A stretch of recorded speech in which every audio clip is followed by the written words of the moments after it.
The most dangerous threats are never the ones that storm into your life with fanfare and warning sirens.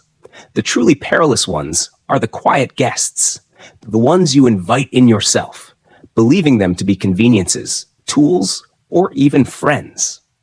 They settle into the background of your daily routine, their presence so gradual and so normalized that you forget they are there at all. Until the day you discover they have fundamentally rearranged the furniture of your life, your security, and your future. This is the story of such a guest, not a person, but a protocol. Not a villain in a black hat, but a sleek piece of plastic residing in your wallet. This is an exploration of how credit card spending, a practice so mundane it has become the financial equivalent of breathing, quietly orchestrates a systemic disruption of personal financial stability. My aim is not to demonize a financial instrument, but to illuminate a psychological and behavioral hijacking.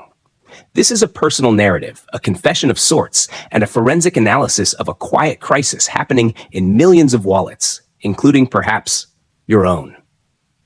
Let me begin with a seemingly simple question. When was the last time you felt your money? I do not refer to the passive observation of digits on a banking app, those abstract, glowing numbers that fluctuate with silent detachment. I mean the tangible, physical sensation of value transferring from you. The weight of coins in your palm, the crisp texture of banknotes as you count them out, the slight but perceptible thinning of your wallet. For an increasing majority of us, that sensory experience, that friction, is functionally extinct. And I have come to believe that this extinction is not a mere byproduct of progress. It is a deliberate, engineered outcome. My own awakening did not arrive amidst dramatic catastrophe. There was no job loss, no medical emergency, no moment of sheer fiscal panic that serves as the classic rock bottom in financial turnaround stories. Instead, my revelation was born in a moment of utter, mundane normality. It was a Tuesday morning. Sunlight streamed through my kitchen window, catching the dust motes in the air. I was drinking my coffee, scrolling through my phone with the half-engaged attention we all now possess. A notification chimed. My monthly credit card statement was ready. I opened it, expecting the usual. I considered myself financially competent, even prudent. I paid my bills on time. I had a salaried job. I was not given to extravagant purchases. Yet as my eyes scanned the itemized list, a cold, creeping sensation began to form in my stomach. It was a list of ghosts. A procession of small, benign, utterly forgettable transactions. Streaming service renewals, app subscriptions I no longer used, a handful of midday food delivery orders, several rounds of online grocery shopping, digital tips, ride-sharing fees, and a scattering of online retail charges for items I could barely recall ordering. Individually, each line item was insignificant, a mere $8.99, $12.50, $23.47. They were the financial equivalent of background noise. But as I reached the bottom, the total stared back at me, a figure over $300 that I could not rationally account for. There was no single culprit, no glaring mistake. The money had simply evaporated. It had disappeared into the frictionless void of the digital marketplace, facilitated by the card in my wallet. The true shock was not the amount, but the profound cognitive disconnect. I had experienced an entire month of life, made dozens of spending decisions, and yet I had no coherent memory of deploying that sum of money. The transaction was complete, but the act of paying had been erased. This, I realized, was the core of the issue. The credit card, in its modern digitized form, is a masterful disassociating engine. It surgically severs the visceral neurological link between the act of acquisition and the pain of payment. In behavioral economics, this is known as the pain of paying. When we use physical cash, that pain is immediate and acute. We hand over a finite resource and receive less in return. Our brains register it as a loss, triggering a slight stress response that naturally moderates our spending.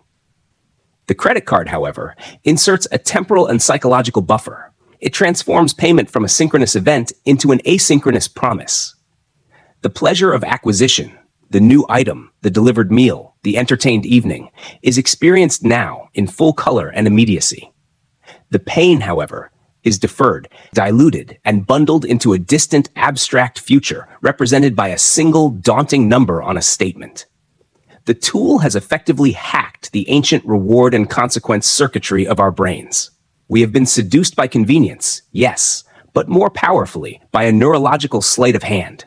We are not merely spending money, we are spending abstracted credit, a future version of our labor and resources. With every frictionless tap, swipe, or one-click purchase, we are casting a vote for a future self, a self who must reconcile the pleasures of the past with the financial realities of the present. The problem is that future self is a stranger. We are making binding commitments on behalf of someone we do not yet know and for whom we often feel little empathy in the present moment. This is the calm before the storm. It is the seduction phase, where the system feels effortless, rewarding, and empowering. We earn points, we build credit, we access instant gratification. The waters are placid and the sun is shining. But beneath the surface, the architecture of a slow-moving crisis is being laid, brick by invisible brick, transaction by frictionless transaction. The disconnect is growing, and with it, a vulnerability that remains hidden until the winds of ordinary life, a car repair, a tuition bill, a period of reduced income, begin to stir. To understand how we weather that coming storm, or better yet, how we can navigate away from it entirely, we must first deconstruct the very architecture of this seduction. We must look at how the system is meticulously built, not just to facilitate spending, but to make the financial consequences of that spending fade gently, persistently, and dangerously into the background. My unsettling Tuesday morning revelation forced a fundamental shift in perspective. I was no longer merely looking at a bank statement. I was staring at the output of a sophisticated system. The inexplicable $300 was not an anomaly of my own making, but the predictable product of an environment engineered for a specific outcome, to make spending effortless and its consequences deliberately obscure. This was not a conspiracy, but a matter of design, behavioral design, leveraging deep-seated cognitive biases to shape our financial actions, or more accurately, our financial inactions. The cornerstone of this architecture is a principle we might call strategic friction removal. Consider the evolution of the transaction. Decades ago, a purchase required deliberation, retrieving cash, counting it, physically handing it over, receiving change. Each step was a point of friction, a moment of conscious engagement with the value being exchanged. Today, the pinnacle of this design is the one-click purchase, or the contactless tap. The purchase is complete in less than a second, often without even retrieving a physical object from your wallet. The friction, the pause, the moment of reckoning has been systematically eliminated. The system's goal is not just speed, but the bypassing of the cognitive checkpoint where a spending decision might be reconsidered. This seamless action feeds into the system's primary psychological mechanism, the pain delay. The credit card's genius is its grace period. It creates a financial illusion, a temporary sense of expanded means. When you swipe for a $100 item, your checking account remains untouched. For the next 25 to 30 days, you functionally experience the benefit of that purchase without feeling its cost. This temporal disconnect is critical. Neuroscientific research, notably work in the field of neuroeconomics, indicates that the brain processes immediate rewards and delayed pains in entirely different neural circuits. The immediate reward, the new jacket, the fancy dinner, activates the mesolimbic pathway, releasing dopamine and creating a sense of pleasure. The pain of payment, when it finally arrives weeks later as part of a large aggregated number, is processed more abstractly, often in regions associated with higher-order reasoning and less visceral emotion. The acute sting is diffused. The system has successfully separated the pleasure from the pain, addicting us to the former while anesthetizing us to the latter. Compounding this is a process we can term value obfuscation. The credit card transaction actively obscures the true value being exchanged. Physical cash carries an inherent tangible worth. A $50 bill feels like a significant unit of currency. It is a single, finite object you relinquish. A credit card transaction transforms that tangible value into a mere number, often one ending in 99, to further minimize its perceived size. The transaction becomes a data point, not a tangible loss. Studies, such as those pioneered by academics like Dr. Drazen Prelek and others, suggest that the brain's insula, a region linked to the processing of negative stimuli and disgust, shows markedly less activity when paying with credit versus cash. The credit card, therefore, doesn't just delay the pain, it chemically diminishes its very perception. Perhaps the most insidious layer of this architecture is the system of micro-rewards and obfuscated costs. To further entrench the behavior, the system offers positive reinforcement in the form of points, miles, and cashback. These programs are masterstrokes of behavioral conditioning. They shift our focus from the principle, the 100% of money we are spending, to the fractional 1% or 2% we are allegedly earning back. We begin to chase the reward, justifying larger or more frequent purchases to accumulate points, effectively viewing spending as a form of earning. This reward mechanism creates a cognitive smokescreen, distracting us from the foundational outflow of capital. Meanwhile, the true costs, annual fees, high interest rates on revolving balances, and the opportunity cost of the money spent are buried in fine print or abstract future scenarios. The system highlights the immediate tiny gain while hiding the potential massive losses. This entire structure, the frictionless interface, the pain delay, the value obfuscation, and the misleading reward signals, coalesces into what I call the default setting of ignorance. The system is not designed to facilitate informed financial agency. It is designed to make unconscious, incremental spending the easiest, most rewarded path. It engineers a comfortable, normalized detachment from the financial reality of our choices. We are not required to be aware, and thus, most of us are not. The result is a passive, pervasive financial vulnerability. We are not actively making poor decisions so much as we are being guided into a state of quietude, where the cumulative impact of 100 small, thoughtless transactions remains invisible until it manifests as a startling deficit on a statement or a depleted savings account. The architecture is built so the walls can fade away quietly, leaving us standing on a floor we did not realize was eroding beneath us. Understanding this design is the first step toward reclaiming autonomy. It moves the problem from a personal failing, a lack of willpower, to a structural challenge requiring a strategic response. We are not battling a simple lack of discipline. We are battling a brilliantly constructed environment that makes financial mindfulness the harder, less default choice. And as with any well-built structure, to fortify ourselves, we must first understand its blueprints and its points of greatest leverage. The bill for this engineered ignorance, as we will see, always arrives, but its impact depends entirely on what we have built or failed to build while we were not paying attention. Understanding the seductive design of the system is only half the battle. The true danger lies in its output, a slow, often imperceptible erosion of financial stability that follows a predictable and devastating domino pattern. This is not a failure marked by a single cataclysmic error, but by a series of micro-failures, a quiet, cascading collapse of resilience. To illustrate this, I must move beyond my own story to that of someone I will call James. His experience crystallizes how the architecture of ignorance manifests not in dramatic debt, but in the silent paralysis of financial potential. James was, by all conventional metrics, successful. A mid-level software engineer in a stable tech firm, he earned a solid six-figure salary. He drove a reasonable car, rented a comfortable apartment, and had no outstanding student loans or credit card debt in the traditional sense. He paid his statement balance in full each month.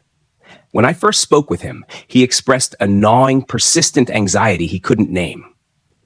"I make good money," he said, "but I feel perpetually on the back foot. There's never any trajectory, only maintenance." He was not facing a liquidity crisis. He was suffering from a stability crisis. An analysis of his finances revealed the insidious pattern. Like my own, his credit card statements were a tapestry of microtransactions, 12 different software and media subscriptions totaling $127 monthly, frequent premium delivery fees for groceries and meals averaging $200, numerous small online purchases for gadgets and hobby supplies, and a habitual use of ride-sharing despite owning a car. Each was justifiable in isolation: convenience, a small pleasure, a minor professional tool. Collectively, they formed a phantom budget of over $800 per month that evaporated without ever being consciously allocated. This was the direct output of the frictionless spending environment. The consequences unfolded in a cascading sequence, a chain reaction of compromised capabilities. 1. The erosion of the emergency buffer. James believed in an emergency fund. He had once saved $5,000, but that fund had become static, a psychological trophy rather than a living defense. His phantom $800 monthly drain was capital that should have been continuously channeled to fortify this buffer to $10,000, then $15,000, to a sum that could genuinely cover multiple months of living expenses. Instead, the fund was frozen. Any unexpected expense, like a $1,200 car repair, would hit this static fund, depleting it and creating intense psychological pressure, despite his income. The microleaks prevented the necessary osmotic pressure from building his financial flood walls higher. 2. Opportunity cost paralysis. This is the most profound and hidden casualty. Every dollar consumed by frictionless spending is a dollar that cannot be deployed for future security or growth. That $800 monthly phantom budget represented $9,600 annually. Using a simple principle of time value of money, invested even conservatively over a decade, that stream of capital could grow to a sum exceeding $120,000. For James, this was not about extravagant luxury. It was about the quiet forfeiture of a future down payment on a home, a substantial investment portfolio, or a robust education fund for a future child. The system had not made him poor in the present.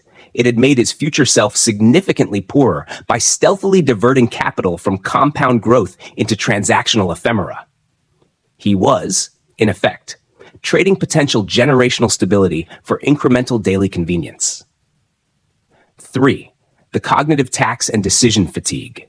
The constant, low-grade anxiety James felt, the back foot sensation, was a direct cognitive tax. His financial reality required constant, subconscious management. Would the checking account cover the automated credit card payment? Was that upcoming charge going to tip the balance? This perpetual background processing consumes finite mental bandwidth, leading to decision fatigue.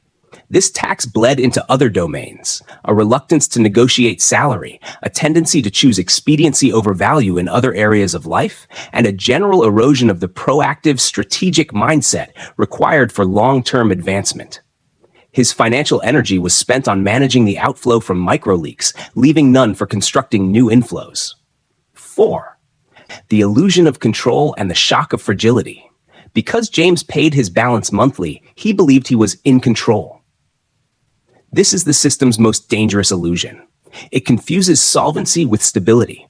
True financial stability is the ability to absorb shocks without systemic disruption, to have buffers so robust that emergencies are inconveniences rather than crises.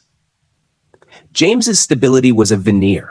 It was dependent on the uninterrupted continuation of his high income and the absence of concurrent moderate shocks. The loss of his job, combined with that $1,200 car repair, would have collapsed his position within months. He had high income, but low resilience, a direct product of the phantom budget silently consuming his margin of safety. James's story is the archetype of the modern financial predicament. The threat is not bankruptcy, but brittleness. It is the slow-motion suffocation of financial resilience, conducted one unconscious, frictionless transaction at a time. The cascading failure moves from stunted savings to forfeited future growth to diminished cognitive capacity, and finally to a stark, hidden fragility masked by current income. You are not drowning. You are slowly being desiccated, deprived of the moisture of capital needed to grow anything of lasting substance. This realization carries a chilling implication. You can be technically solvent and yet profoundly financially unstable. The disruption is quiet. It is internal, and it fully manifests only when the system is stressed. By then, the time to build resilience has passed. The cascading failure is already in motion. The purpose of recognizing this pattern is not to induce panic, but to provoke a profound shift in priority, from merely managing monthly solvency to actively engineering holistic stability.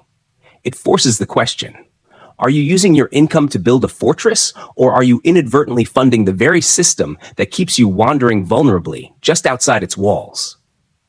The path back from this cascade begins not with austerity, but with a deliberate and systematic reclamation of attention. The realization of our fragility, of James's fragility, of my own, is a pivotal, uncomfortable gift. It marks the end of the passive relationship with our finances and the beginning of an intentional one. The comeback is not, as often portrayed, a grueling decade of deprivation to pay off mountainous debt. For those caught in the quiet disruption, the comeback is something subtler, yet more transformative. It is the recalibration of perception. It is the deliberate rewiring of our cognitive and emotional responses to spending, to rebuild the connection between action and consequence that the system so elegantly severed. My journey, and the one I later guided James through, was not about destroying the tool, but about disabling its autopilot and reclaiming manual control. The first and most powerful step was what I term the physical bridge. This is a temporary diagnostic return to tangible currency. For 1 month, I eliminated the use of credit cards for all variable discretionary spending, groceries, dining, entertainment, personal purchases. I withdrew a predetermined cash allowance each week. The psychological impact was immediate and profound. The act of handing over physical bills for a $45 dinner created a visceral experience of loss that a card swipe never could. Watching the wallet thin over the week provided a clear visual metric of depletion. This exercise was not a proposal for a permanent return to cash. It was a cognitive reset. Its purpose was to resensitize my brain to the true pain of paying, to rebuild the neural pathways that had atrophied from disuse. It transformed spending from an abstract data transaction back into a tangible exchange of value. For James, this single month exposed the true weight of his phantom budget. The cash evaporated with startling speed, making the previously invisible leaks starkly visible. From this renewed foundation of awareness, we implemented the pre-swipe protocol. This is a conscious ritual, a forced insertion of friction into the frictionless process. The rule is simple. Before any non-essential credit card transaction, you must pause and verbally ask yourself, would I make this purchase if it required me to go to an ATM, withdraw the cash in public, and hand it directly to the seller?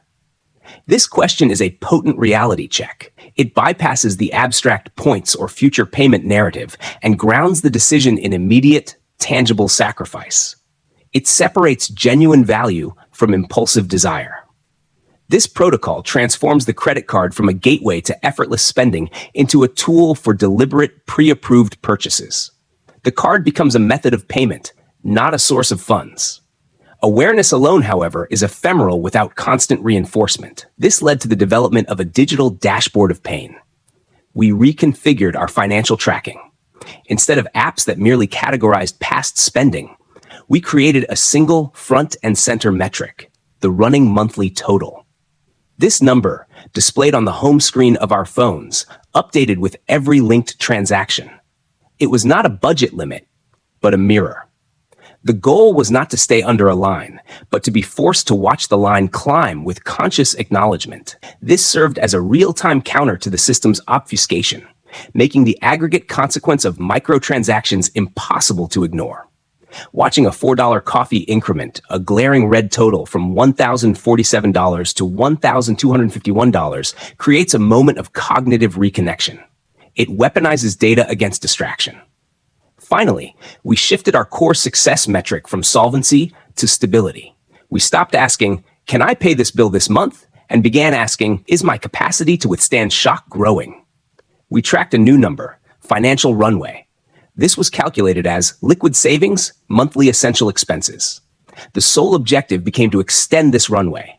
Every spending decision was filtered through this lens. Does this purchase extend my runway or shorten it? This reframing is revolutionary. A $150 dinner no longer translates to just $150. It translates to, this costs me 0.4 days of financial independence. Suddenly, the opportunity cost is no longer an abstract investment theory. It is a direct theft from your future security and freedom. This metric makes the trade-off between present consumption and future stability brutally clear. James's transformation under this framework was methodical, not miraculous. He did not cancel all subscriptions, but he audited them, eliminating 5 that provided no real value. He did not stop using delivery services, but he batch-ordered groceries for pickup, cutting the fee expenditure by 70%. The phantom $800 budget was reduced by over $500. That capital was immediately automated into a transfer to his high-yield savings account the day after his paycheck cleared, a process known as paying yourself first. Within 6 months, his static emergency fund began to grow. His cognitive tax lifted. The background anxiety was replaced by a quiet confidence. He was not richer in a dramatic sense, but he was becoming more resilient by the day. This phase of the comeback underscores a critical truth. Regaining control is not an exercise in restriction, but in clarity. It is the process of replacing the system's default setting of ignorance with a personal architecture of awareness. The goal is not to feel guilty about spending, but to feel empowered by choice. Each deliberate transaction, viewed through the lenses of tangible value, running totals, and runway extension, becomes an active affirmation of priorities rather than a passive acquiescence to design. The power we reclaim is far more valuable than any points reward. It is the power of intentionality. It is the understanding that true financial agency lies not in the ability to spend, but in the conscious decision, moment by moment, of what to build with your resources instead. This recalibrated mind state is the essential foundation for constructing a stability that can endure. The journey from quiet disruption to conscious control culminates not in a final destination, but in the establishment of a new operating system, a new normal. This state is characterized not by the absence of spending or even by substantial wealth, but by the presence of a profound and resilient stability. It is the difference between a house of cards, aesthetically pleasing but vulnerable to the slightest breeze, and a seismically rated structure built to sway and absorb shock without collapsing. My life and James's life no longer revolve around managing financial fear. They are organized around cultivating financial confidence. This new normal is most palpable in its quietest moments. It is the emotional equilibrium experienced when an unexpected $1,200 car repair notice arrives. There is no spike of adrenaline, no frantic review of checking accounts, no mental calculation of which bill can be postponed. There is only a slight, pragmatic inconvenience. The money resides in an account designated for this precise purpose, a direct result of those reclaimed hundreds from the phantom budget. The emergency is not a crisis, it is a logistical task. This peace of mind is the ultimate dividend of the recalibrated mindset. It is the liberation from the background hum of financial anxiety, a cognitive space now freed for creativity, relationships, and ambition. We must, therefore, redefine financial stability. Conventional wisdom equates it with a high income or a large net worth. These are components, but they are not the essence. True financial stability is a function of margin and velocity. It is the size of the gap between your income and your spending, your margin of safety. More dynamically, it is the speed of recovery, the velocity at which you can rebuild that margin after a setback. A person with a high income but negligible margin, like James in his previous state, has low stability. A person with a moderate income but a substantial, rapidly replenishable margin possesses high stability. The new normal is about systematically widening that margin and increasing that recovery velocity, making your financial position anti-fragile, capable of gaining strength from volatility. This philosophy extends beyond personal accounting into a broader principle of intentional resource allocation. Every dollar becomes a soldier in the service of your life's objectives. Spending on experiences, comforts, or tools is not wrong. It becomes deliberate, a conscious trade-off evaluated against the core goal of extending your financial runway and fortifying your resilience. The frictionless spend of the past is replaced by considered investment in assets, in experiences that yield lasting fulfillment, in health, and in knowledge. The credit card transitions from a disassociating spending portal back to a utilitarian tool for convenience and protection, used with full awareness and always subordinate to the system you have built. My story, and the framework I've detailed, is a single blueprint, but the architecture of a stable life can be drawn in countless ways. This is where our paths converge with a community dedicated to this very principle of rebuilding. A direct invitation. If this narrative has resonated with you, if you have felt a pang of recognition at the phantom budget, the silent fragility, or the yearning for that unshakable peace, then what you have encountered is more than a story. It is an indication that you are ready to move from awareness to action. Your specific circumstances, your unique challenges, and your personal comeback story deserve their own detailed map. This is the purpose of our YouTube channel, Credit Comeback Stories. We have evolved beyond generic financial advice. We function as a dedicated laboratory of financial resilience. Each week, we deconstruct a real-life case study, not with theoretical platitudes, but with forensic analysis. We examine the pivot points, the precise moment a teacher realized her subscription leaks were funding a system that kept her from homeownership, the strategy a freelance designer used to convert erratic income into a predictable runway, the method a family employed to transform their stressful debt into a structured, empowering repayment plan that actually built their credit score. We delve into the psychological hurdles, the shame, the overwhelm, the ingrained habits, and provide practical cognitive tools to overcome them. We showcase the blueprints, the exact tracking methods, the negotiation scripts, and the mindset shifts that turn vulnerability into strength. We analyze not just interest rates, but the human psychology behind the balance. Therefore, if you are ready to cease being a passive subject in the system's experiment and become the chief architect of your own stability, your next step is clear. Visit and subscribe to Credit Comeback Stories on YouTube. Hit the notification bell. We are building a repository of resilience, one story at a time. Your journey toward unshakable stability will be unique, but you do not have to chart it alone. Within our analyses, you will find the patterns, the tools, and the community that can inform your own strategy. This is the final, most important recalibration, moving from isolated effort to connected learning. Your informed, conscious choices are the foundation. Our shared stories and dissected strategies can be the framework. Together, they form a structure that can endure. Remember, wealth is not ultimately measured by what you spend, nor even solely by what you keep. It is measured by the peace of mind you cultivate and the freedom you secure by keeping it. That peace is built transaction by conscious transaction, choice by informed choice. It begins with your very next decision. Stay aware and build steadfastly.